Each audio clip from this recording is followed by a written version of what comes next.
Hello, my friends. I'm on my back porch and I'm just getting ready to plant something. And it's a dwarf Moringa seeds, and I'm so excited. I got these a few days ago when I got my order of the two Chicago Hardy figs. And I was going to go ahead and plant them at the same time. But on the back of the package from Baker's Creek, which, by the way, let me sing their praises. They have not sent me anything that didn't just, jump out of the ground or soil. Anyway, and really nice, it seemed like very, very nice people. Anyway, it says it sprouts in 14 to 21 days. The ideal temperature is 80 to 90, which here in Florida, amen, we're right in that, and probably for the next 6 months. Uh, the soil depth is 3/4 to an inch, 2 to 4 feet spacing because they do grow as a tree. They are not frost hardy, as I can tell you, because I have one that a tree that my friend gave me, and it was probably about 3 feet high, and this winter it died back, but then it came back.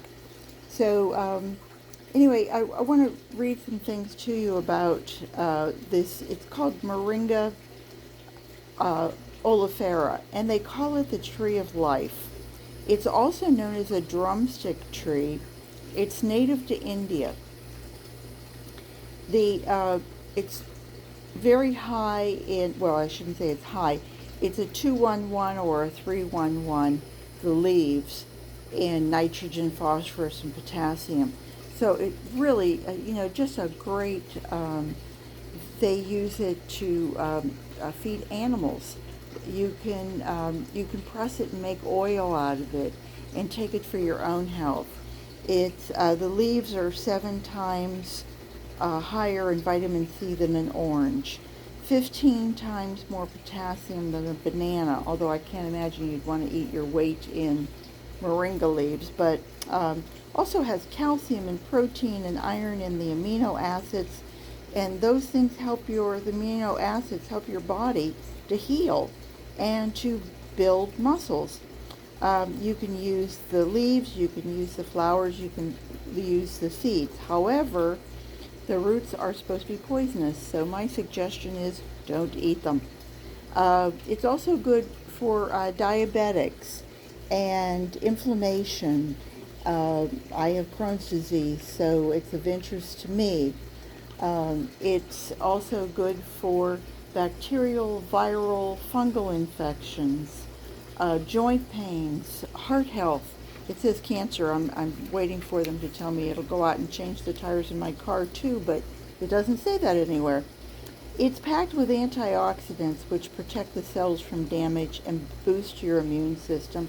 And for anybody with chronic infections like Crohn's, I'm trying to think of anything else that would be, I'm sure if you have it, you have a chronic ailment.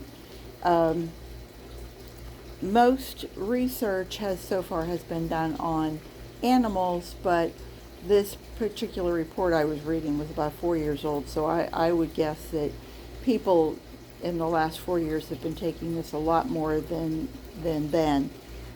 They say that you can have the equivalent of 70 grams of dried leaves a day, which is 11 teaspoons of powder, and I can't imagine having that, but God bless you if you want it. And so I have the experience that, my friend brought me one small plant, and he brought me one,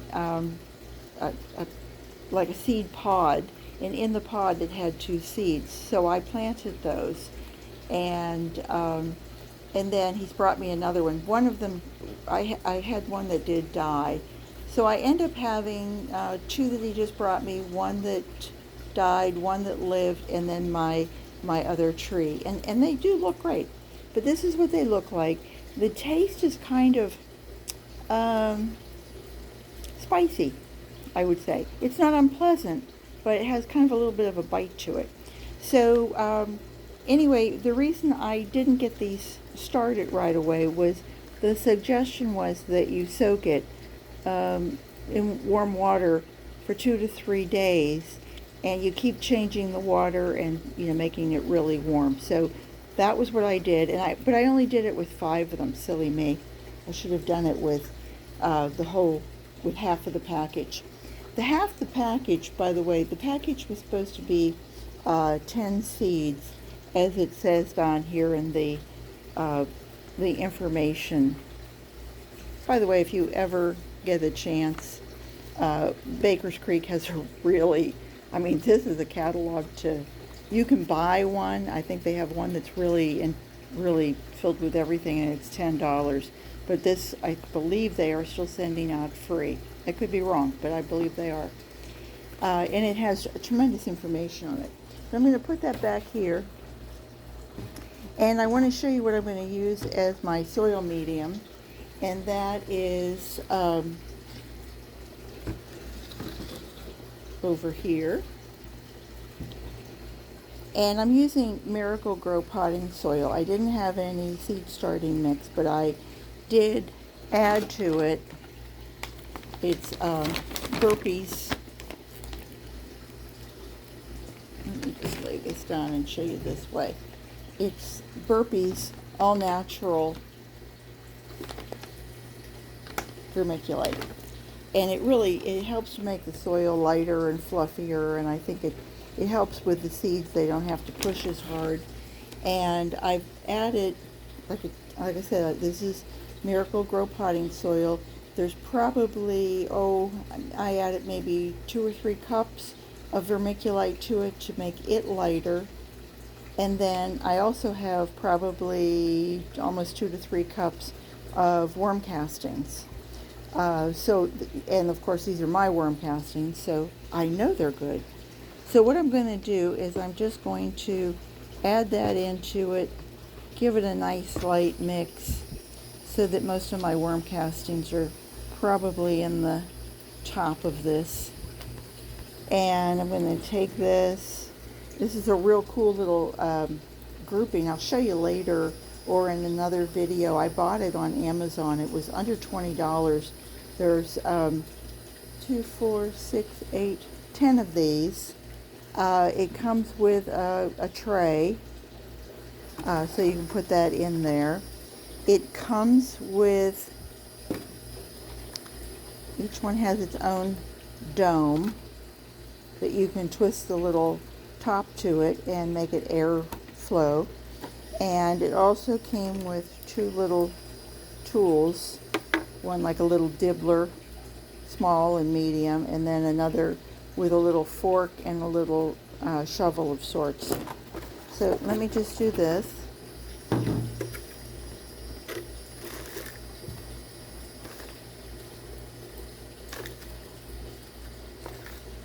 It's a beautiful day here, by the way. A little warm, but a beautiful day. We all like beautiful days. I'm in Central Florida, for those of you who don't know that, called Windermere. We're just a stone's throw from the Magic Kingdom. We can watch fireworks at night, as a matter of fact. So I'm going to make a little hole in each of these, because I want to, these are a type of seed that they want to be put down. Do this other one real quick. I hope you guys are getting out and getting your planting done now that the northern hemisphere is warming up. I always get confused whenever I'm talking to somebody in Australia and they say, well, we had snow today, and here we are in June almost, and they're saying, well, it's getting cold, you know. I go, oh, right, the other half of the world. Not just Australia, but New Zealand and down that way. Okay, so now we have those 2.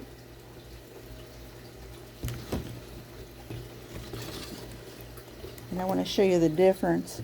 This has been soaking. These have been soaking for 5 days. I don't know if so you can see. This is how it comes in. It almost has like a papery on it. So I'm going to sink those. By the way, it said there were going to be 10 in the package. We're 22. I thought, wow, isn't that nice? You know, somebody who actually gives you more than you bargained for. So, and I'm just actually going to add just a little bit of vermiculite in each one of those so I know which 5 are soaked. And then I was looking at someone else's site and they said, oh, they never soak them, they just put them in water. And I have to admit that's exactly the way I plant it. The seeds that I had was that I just, you know, made a hole and I put them in. And I'm not sure if I'm going to do more than 5 or 6 here. There were a couple that were a little small out of the 22, but I was thankful. I thought that was really, you know, I felt special. I'm just going to cover those over, and I promise I will go ahead and show those later. That's really all I wanted to show you today was this Moringa, which I think is going to be just quite a incredible thing in the future. You can, like I said, you can make all sorts of things out of it. It's very, very healthy for you, for your body. If you have, you can feed it to your animals. If you have animals who have health problems, they're using all this on animals now. You can buy it. If you Google it, you can find all of the dried moringa powders, and it's very expensive. So it's something that if you wanted to get into it for your own health or for feeding it to your animals, you know, like your dogs, your cats, your whatever small animals that you have. But you can also, if you're growing it like in a, you know, how do I want to say it? If you're growing it in mass, you could use it that way, you know, to go ahead and make maybe a tea out of it if you were going to use it to make your plants grow better. You know, we're using our worm stuff. Why not have a backup? Why not have this as your fertilizer? You know, we're also worried about the end of fertilizers because of the war. Why not start something like this?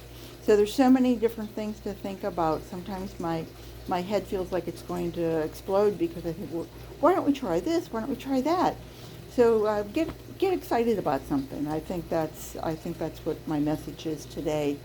I hope you guys will subscribe. I really do.